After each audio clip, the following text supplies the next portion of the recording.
Hey there, and welcome to another Kidlit Chat. I'm your host, Brooke Vansickle, as always. I have the wonderful Abbi Lee with me here today. Hey, Abby, how are you? Hi, I'm good. How are you? Just great. I do have a little scratch, so for everyone, I do apologize, but my voice is gone. But that's because we're just so excited to chat about you and your book. So you have a new middle grade novel. Yes. Talk to us about it. What's it called, and what made you want to write it? Yeah, so my middle grade novel is Ghost Town Treasure Hunt. It is actually going to be the first installment in the middle grade series Geocache Club. Ooh. It's published by Chicken Scratch Books, and it comes out October 1st of this year. In Ghost Town Treasure Hunt, the main character, his name is Leighton.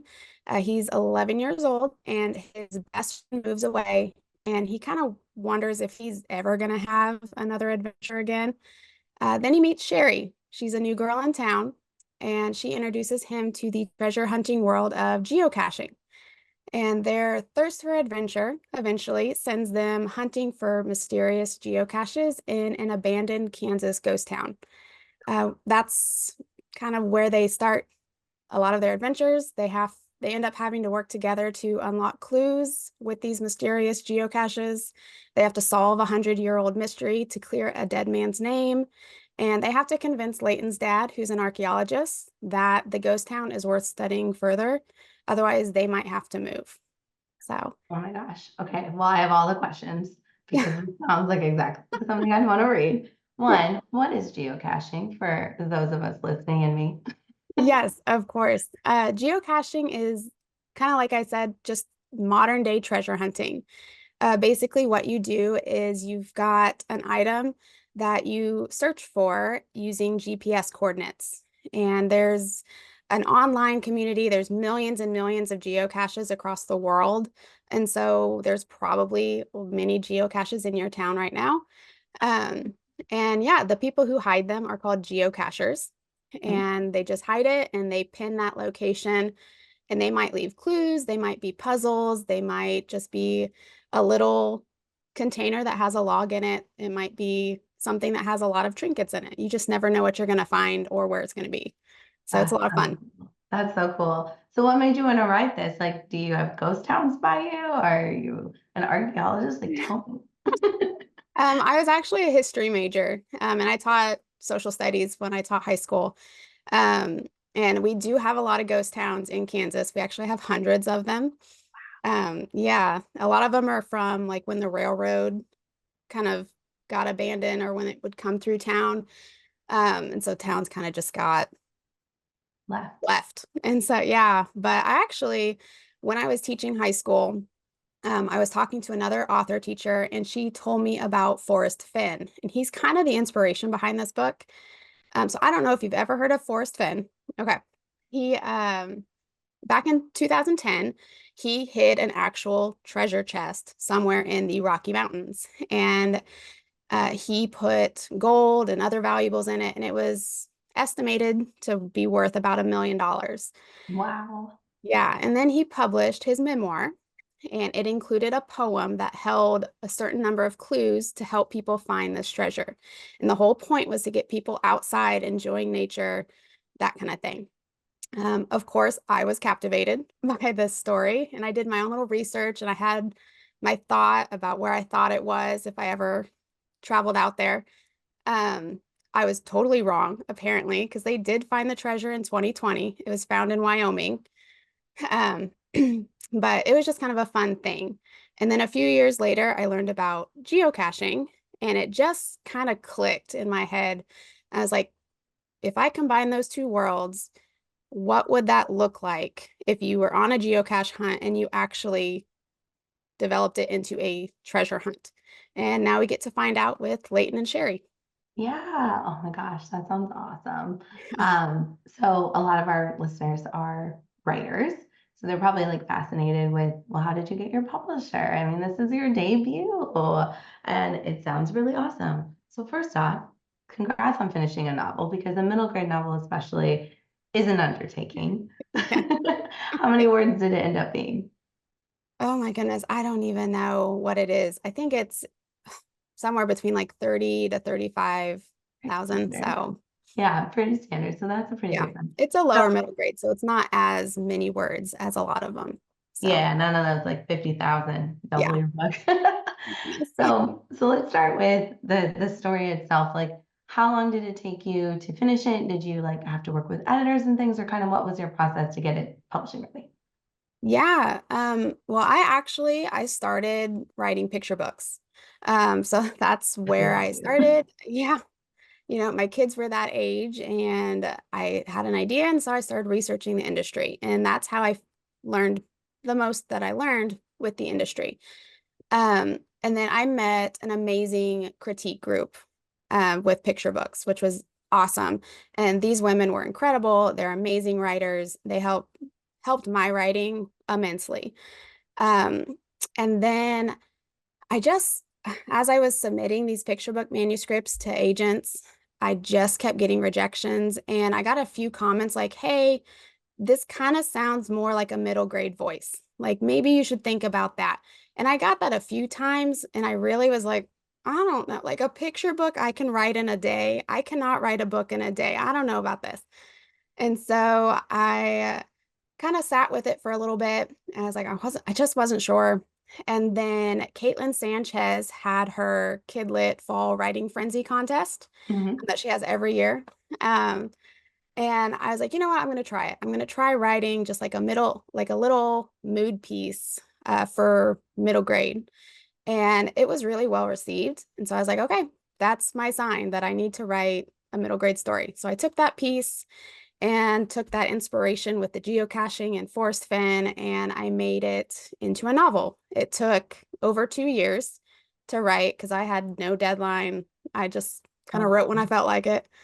And I didn't know what I was doing. So there was a lot of going back and editing, and it's like, okay, I need to figure out what's happening next.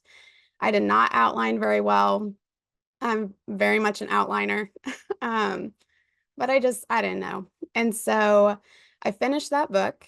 And then I just started, I had I had another critique group, middle grade critique group that went through it kind of chapter by chapter with me, and they were amazing, made it so much better. And then I had beta readers kind of go through it, just a few of them, a couple that were other authors and a couple that were kids around that 8 to 12-year-old range for middle grade. And once I felt it was ready and I was tired of looking at it, honestly, I went ahead and started querying. And I queried over 131 agents. Um, it was a lot. It was way more than I should have queried. I know better now. I would have drastically reduced the number if I had to do it again. But yeah, I queried tons of agents and they were all rejections. I mean, some were great, some were really nice rejections, and they, wanted my full manuscript or they wanted a partial. So it wasn't just form rejections the whole time, so that was nice. that's Um, nice. but yeah, it wasn't working, and so I didn't want to give up on it. And it was my first novel that I'd written, so I was like, well, everyone says your first novel is not going to be your published one. So I was like, well, maybe it's not, but I wanted to try one more strategy. So I started querying publishing houses, and it didn't take very long before Chicken Scratch Books saw the potential, and here we are. So, Yeah, but you did it in the correct order because you should always do agents first and then publishers because you've got all the publishers who's an agent going to sell it to. But yes. and sometimes we forget about small publishers because everyone's like, let's get an agent. But that's a lot of queries. Oh my goodness. Yeah, I'd love an agent. It just didn't happen with this one yet. So maybe in the future. Yeah. You know, I have a friend, she hasn't gotten a publishing contract. She's been working, we've been in a critique group. She's been writing for like 20 years. She just got a contract and now she has five and she doesn't have an agent. They just keep snowballing. So there's Yeah. no right path. You have a book and it's gorgeous and it looks Yeah. so Well, and fun. my editor wants to turn it into a trilogy. So I'm like, okay, 3 books. Awesome. I need to I'm figure out here what I'm for writing. it. But but yeah, Yeah. it was just really kind of neat for a debut author. I wasn't expecting that at all. Oh So no, I think that that's awesome, and it's gonna be so cool. And Kiri, she does such a great job. She can scratch books, and you'll get it out there. And oh man, So if someone's watching this and they're like, okay, well, that sounds great. How could I do that? Like, would you have any advice for them or anything? Yeah. I think they could probably guess what my advice is going to be. I kind of have two pieces. The first is find those people who are going to support your writing and help you improve it. Like, I'm incredibly blessed.